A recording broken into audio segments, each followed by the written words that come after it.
federal government has elected to throw First Nations under the deficit bus very clearly, very succinctly.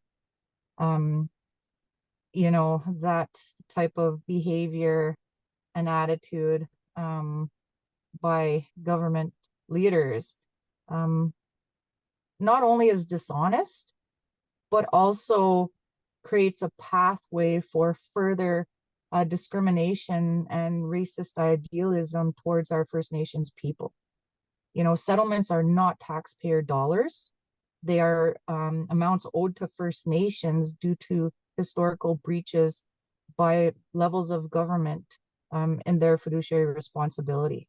And, it's unfortunate that First Nations often have to take a pathway of litigation, but it is at times the only way acknowledgements and settlements and the truth can be reached.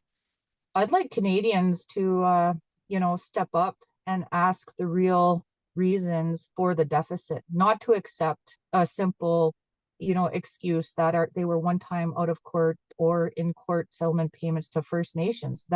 That is an absolute lie. It's an absolute deflection from the truth. And I believe all Canadians have the right to understand where the deficit numbers actually come from. What was presented in the fall economic statement is a very high level document full of rhetorical jargon, if you will. And if you actually comb through it, there are really no commitments, no tangible commitments there. Further to that, when it comes to First Nations, the government does have a responsibility to the First Peoples of this land. And these are through, existing treaty obligations as it relates to different agreements and so on and so forth. But it's clear that even within the fall economic statement and the budget, there are very little investments to First Nations.